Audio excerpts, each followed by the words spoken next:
कुछ समय से आप बैठे हैं। हाँ,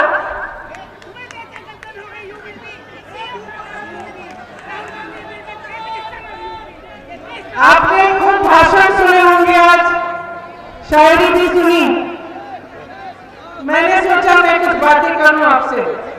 भाषण देने नहीं आई हूं, आपसे बातचीत करने आई हूं, क्योंकि मेरी समझ में नेता और जनता के बीच में एक बहुत खास रिश्ता होता है।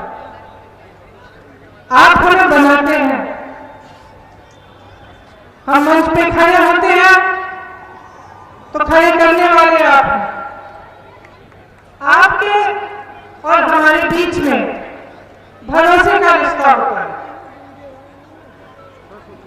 वो जो भरोसा होता है, उसी के बल पर आप एक नेता को आगे बढ़ाते हैं, क्योंकि आप सोचते हैं, आपको एहसास होता है कि वो आपके पक्ष में बोलेगा, आपकी समस्याओं के बारे में, जो समस्या है उसकी सुनवाई होगी, आपके पास आएगा, दुख में आएगा, दर्द में आएगा, खुशी में आएगा, और आपका प्रतिनिधित्व वो नेता करेगा।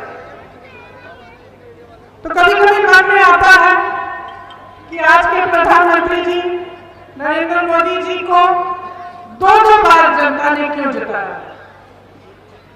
इसीलिए जिताया होगा कि मन में उम्मीद रही होगी, कुछ भरोसा रहा होगा उनमें कि वो आपके लिए काम करेंगे। आपके सामने आए, पहला चुनाव हुआ, बड़ी बड़ी बातें हुई, करोड़ों रोजगार की बातें हुई, आपको आगे बढ़ाने की बात हुई, छोटे व्यापारी को आगे बढ़ाने की बात हुई, तमाम निर्णय लिए गए। उसके बाद अगला चुनाव आया।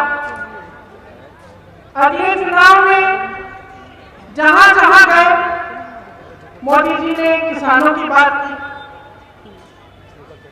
बेरोजगारी की बात की कि उसे दूर करेंगे। आपको कहा कि आपकी आय दुगनी करेंगे, आप दुगना कमाएंगे, ऐसी ऐसी नीतियां लाएंगे जिससे खुशहाली बढ़ेगी। लेकिन क्या हुआ? असलियत तो ये है कि उनके राज में ऐसा कुछ नहीं हुआ। आप बताइए, क्या आपकी कमाई दुगनी हुई है? क्या गन्ने का दाम 2017 से बढ़ा है? आप सब गन्ने के किसान हैं। आज भी जो निर्णय लिया है सरकार ने, क्या गन्ने का दाम बढ़ाया है इन्होंने? आपका बकाया कितना है? आपको मालूम होगा कि यूपी के किसानों का, गन्ने किसानों का 10,000 करोड़ रुपया बकाया है, और अगर पूरे देश भर के गन्ने का बकाया देखा जाए तो 15,000 करोड़ का है। अब आप सोच सकते हैं कि ऐसे प्रधानमंत्री हैं कि आपका बकाया आज तक पूरा नहीं किया, लेकिन अपने लिए दुनिया में भ्रमण करने के लिए इन्होंने 2 हवाई जहाज खरीदे हैं। 2 हवाई जहाजों की कीमत आप जानते हैं क्या है? कितनी है कीमत? इन 2 हवाई जहाजों की कीमत 16,000 करोड़ रुपए है। एक हवाई जहाज है 8,000 रुपए का, करोड़ रुपए का। दूसरा हवाई जहाज 8,000 करोड़ रुपए का। कुल मिलाकर 16,000 करोड़ रुपए के इन्होंने 2 हवाई जहाज खरीदे हैं, जबकि 15,000 करोड़ रुपए में इस देश के एक एक गन्ने किसान का बकाया वो वापस कर सकते थे। आपने पढ़ा होगा कि दिल्ली में संसद भवन जो है उसके सुंदरीकरण के लिए बहुत बड़ी योजना बनी है। कितने रुपए की योजना है? 20,000 करोड़ रुपए की वो योजना है, जबकि वो संसद भवन दुनिया में मशहूर है। वो इंडिया गेट को देखने के लिए दुनिया भर से लोग आते हैं। उसके सुंदरीकरण के लिए 20,000 करोड़ रुपए उपलब्ध है, लेकिन इस देश के किसान के बकाये के लिए 15,000 करोड़ उपलब्ध नहीं है। यही इस सरकार की नीयत है। जो भरोसा आपने किया था वो भरोसा टूट चुका है। एक शायर ने कहा था, भगवान का सौदा करता है, इंसान की कीमत क्या जाने। जो गन्ने की कीमत दे न सका वो जान की कीमत क्या जाने।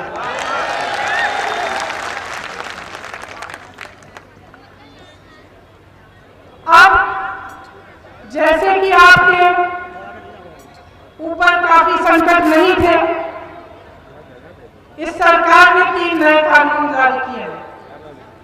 और जितना भी आंदोलन हो रहा है देश में, जो किसान 80 दिनों से दिल्ली के बॉर्डर पे सर्दी में इतने दिनों से बैठे हुए हैं, अब गर्मी की तैयारी कर रहे हैं, वो किस लिए बैठे हैं? प्रधानमंत्री जी कहते हैं कि ये जो कानून बने हैं ये किसान की भलाई के लिए बने हैं। ठीक है, मान लेते हैं कि किसान की भलाई के लिए बनाए हैं आपके कानून। तो जब किसान मना कर रहा है, जब किसान कह रहा है कि भैया मुझे आपके कानून नहीं चाहिए, तो आप इनको वापस क्यों नहीं ले लेते? क्या किसी की भलाई जबरदस्ती करते हैं? क्या आपकी समझ इस देश के करोड़ों किसानों की समझ से ज्यादा है? क्या ये नहीं जानते कि इनकी भलाई के लिए क्या है, क्या नहीं है? फिर सरकार कहती है शायद समझ नहीं पाए हैं कि कानून क्या है। इसलिए मैंने सोचा आज मैं यहाँ आई हूँ, आपको बता देती हूँ कि ये 3 कानून क्या है।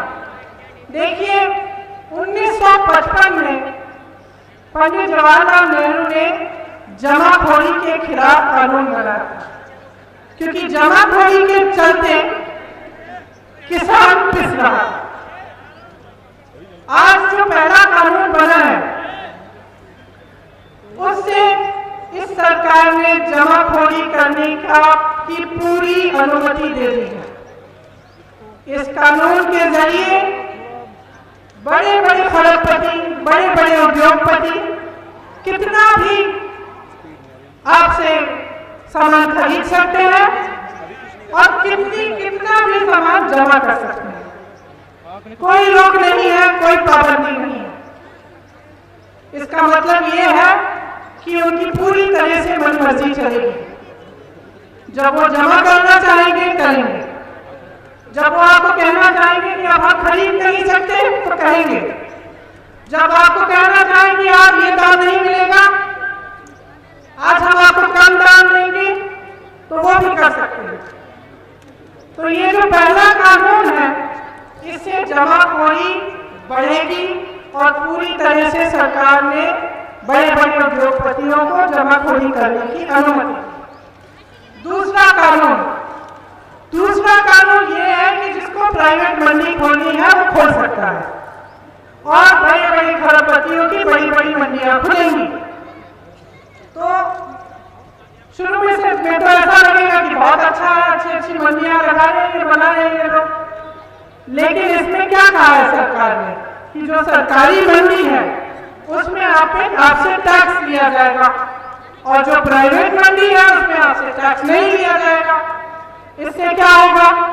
तमाम किसान प्राइवेट मंडी में जाएंगे, जैसे प्राइवेट मंडी में जाएंगे सरकारी मंडियां बंद होना शुरू होंगी। लेकिन सरकारी मंडी में एक चीज थी जो आपको मिलती थी, न्यूनतम समर्थन मूल्य आपको मिलता था। जैसे जैसे प्राइवेट मंडियां आगे बढ़ेंगी और सरकार की मंडियां बंद होगी, आपको न्यूनतम समर्थन मूल्य मिलना बंद हो जाएगा। इसके जरिए भी जो बड़े बड़े खरबपति उद्योगपति हैं फिर से अपनी मनमर्जी कर पाएंगे। मंडी उनकी है, दाम वो तय करेंगे, कितना खरीदना है, कब खरीदना है वो तय करेंगे। अब तीसरा कानून सुनिए। तीसरे कानून में ये लिखा है कि कॉन्ट्रैक्ट यानी ठेके पे किसानी होगी। इसका क्या मतलब है? इसका मतलब है कि बड़ा खरबपति आ सकता है आपके गांव में और आपको कह सकता है कि देखिए आप 10 15 किसान हो, आपके साथ मैं कॉन्ट्रैक्ट बनाऊंगा, आप गन्ना उगाइए और इस गन्ने के लिए मैं आपको 500 रुपए दूंगा। आपने मेहनत की, गन्ना उगाया, समय आया गन्ना बेचने का, आप उस अरबपति के पास गए, आपने उससे कहा कि 500 रुपए में, आपने कहा था आप खरीदेंगे, तो ये बिल्कुल उसकी मर्जी है कि आपको कह दें कि नहीं हमें तो अभी गन्ने की जरूरत ही नहीं। तुम्हें किसने कहा 500 का खरीदेंगे हम? 200 देते हैं, दे दो। फिर आप क्या करोगे? सबसे जो बड़ा जुर्म है इस कानून में वो ये है कि अगर ऐसी स्थिति पैदा हुई कि आपने कॉन्ट्रैक्ट कर दिया एक खरपति के साथ, आपने गन्ना उगा दिया, आपके साथ उन्होंने तय भी किया था कि एक दाम पे देंगे, अब वो कहता है कि भैया हमें जरूरत नहीं है, आप जाओ कहीं और बेच दो अपना, तो आप अदालत में भी नहीं जा पाएंगे, आपकी कोई भी सुनवाई नहीं होगी। ऐसा कानून बनाया है कि कोई कानून ही लागू नहीं होगा इन पे। और आप सोच सकते हैं कि अगर सिर्फ उस कानून में लिखा है कि आपको अगर सुनवाई करानी है एसडीएम तक जा सकते हैं, उनसे बड़ा एक अफसर है उनके पास जा सकते हैं। अब आप सोच सकते हैं कि एक तरफ खरपति, एक तरफ आप, क्या होगा? न्याय मिलेगा आपको? तो ये कानून जो बनाए हैं, तीनों कानून किसान के लिए नहीं बनाए गए, ये इनके पूंजीपति मित्रों के लिए बनाए गए हैं। और ये देश अंधा नहीं है, देख रहा है 60 सालों से क्या हो रहा है इस देश में। देश का एक एक देशवासी देख रहा है कि चाहे कुछ भी हो, बड़े से बड़े सरकारी उद्योग न हो, वो सब 2-3 जनों को बिक रहे हैं। इन्हीं के पूंजीपति मित्र सारी मीडिया चलाते हैं, इन्हीं के पूंजीपति मित्रों के द्वारा इनके चुनाव चलते हैं, इन्हीं के पूंजीपति मित्रों को पूरा देश सौंप दिया गया है, चाहे हवाई अड्डे हो, चाहे बड़े बड़े उद्योग हो। 75 सालों में जितना भी सरकार ने काम किया, बेरोजगारी को हटाने के लिए भी जो बड़े बड़े उद्योग बने, सब बेच डाले, और जो अब तक बिके नहीं है उनको बेचने की भी योजना कर डाले हैं।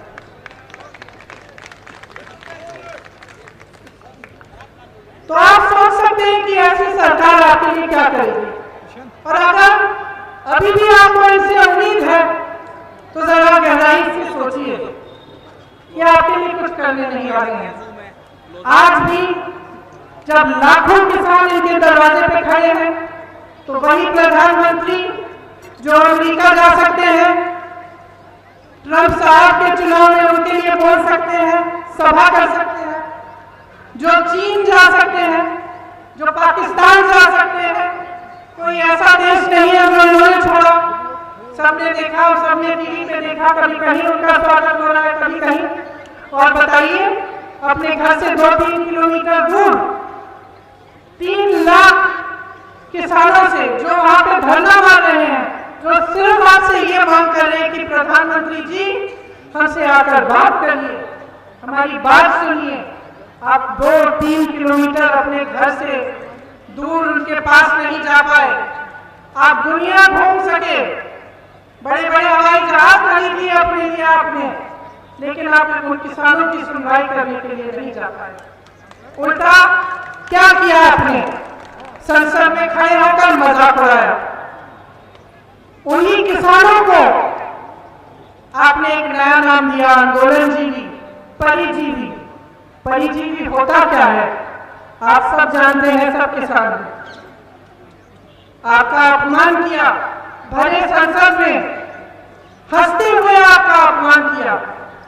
तो 215 किसान शहीद हुए हैं, उनमें से 25 साल का लड़का, मैं कुछ ही दिनों पहले रामपुर गई, उसके अंतिम अरदास में इतना दुख हुआ, मैं क्या बताऊं उस परिवार से मिलकर।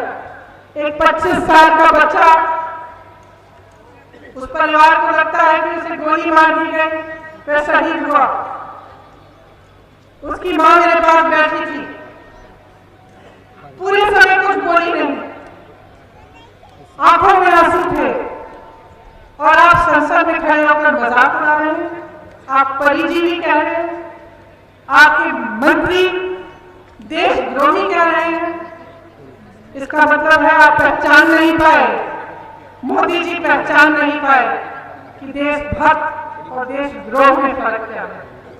कि सिर्फ एक देशभक्त शांतिपूर्वक आंदोलन में 80 दिनों से हर समस्या को झेलते हुए सड़क पर बैठकर शांति से आपसे मांग सकता है कि अपना अधिकार मिले उसे। सिर्फ एक देशभक्त कर सकता है। आप पहचान नहीं पाए, आपने मजाक उड़ाया। कल परसों हरियाणा के कृषि मंत्री का एक वीडियो निकला, हंस हंस के बोल रहे हैं, तो क्या हुआ, 215 लोग मर गए, तो क्या हुआ, वो तो घर में बैठे बैठे भी मर जाते, और हंस रहे हैं।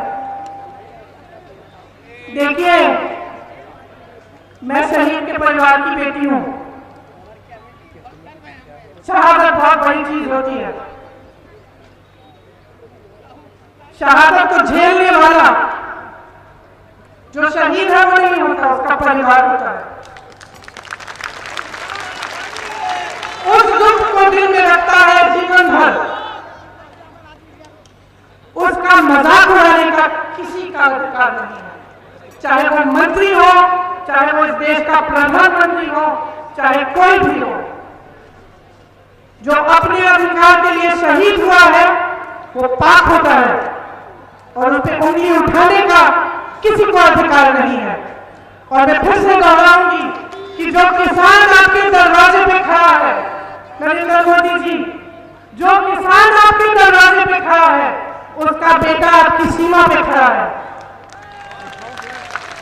जिस किसान का अपमान कर रहे हैं, उसका बेटा आपकी सीमा पे आपकी सुरक्षा कर रहा है। आपके अंगरक्षक उसी किसान के बेटे हैं।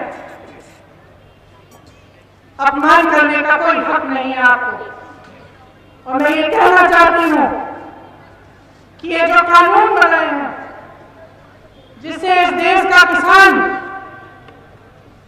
इस देश का गरीब संकट में है, रो रहा है, अपना अधिकार मांग रहा है, उसे आप वापस लीजिए।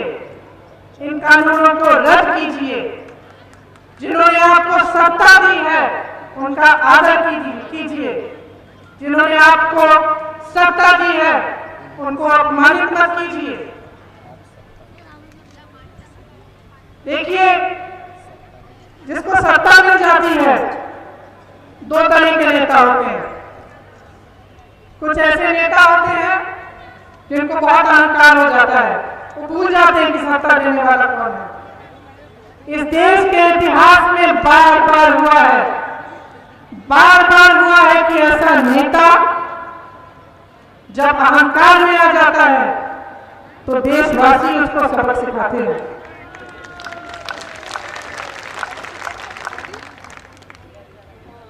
और जब देशवासी उसको सबक सिखाते हैं तब वो शर्मिंदा होता है। वो समझता है कि उसका धर्म क्या था। लोगों को बांटने का धर्म नहीं था, लोगों पर संकट डालने का धर्म नहीं था। उसका धर्म यही था कि वो जनता के लिए काम करे, जनता का विकास कराए, सर्वप्रथम जनता को रखे और अपने आप को पीछे रखे। ये उम्मीद की जा सकती है कि नहीं कि अहंकारी सरकार अपनी माया में से निकले और इन्हें समझ में आए कि इनका धर्म क्या है। मुझे नहीं लगता। 7 साल गुजर चुके हैं। 7 साल में जितने वादे किए सारे तोड़े। 7 साल में जो छोटा व्यापारी था उसकी कमर तोड़ी, किसान उसकी कमर तोड़ी, गरीब उसको मदद नहीं किया। सिर्फ अपने बड़े बड़े दोस्तों, अपने पूंजीपति मित्रों का की मदद की। तो अब मुझे नहीं लगता कि उम्मीद है कि आपके लिए ये काम करेंगे, लेकिन मुझे आप पर भरोसा है, इस देश की जनता पर भरोसा है और आपसे बहुत बड़ी उम्मीद है। मुझे उम्मीद है कि आप पीछे नहीं हटेंगे, कि आप अपने अधिकारों के लिए लड़ेंगे और इस लड़ाई में कांग्रेस पार्टी का एक एक कार्यकर्ता आपके साथ खड़ा रहेगा।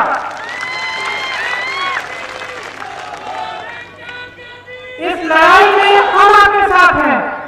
मेरे भाई राहुल गांधी जी आपके साथ हैं, जिन्होंने संसद में किसानों की बात की, जिन्होंने संसद में कहा कि 2 मिनट मौन आप किसान के लिए रखिए जो शहीद हुआ है।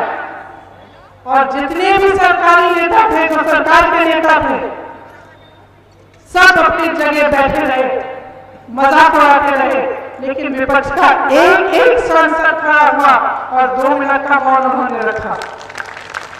राहुल गांधी आपके साथ है, कांग्रेस पार्टी का एक एक नेता आपके साथ है, एक एक कार्यकर्ता आपके साथ है। और मैं आपको आज यहाँ ये कहने आई हूँ कि मैं आपका साथ नहीं छोड़ूंगी। जब जब आप संकट में होंगे मैं आपके पास आऊंगी। और मेरी जान, मेरा धर्म आप है। बहुत बहुत धन्यवाद। मैं आप सबसे आग्रह करूंगी कि जो 215 किसान आंदोलन में शहीद हुए हैं, उनके लिए हम 2 मिनट का मौन रखें। धन्यवाद।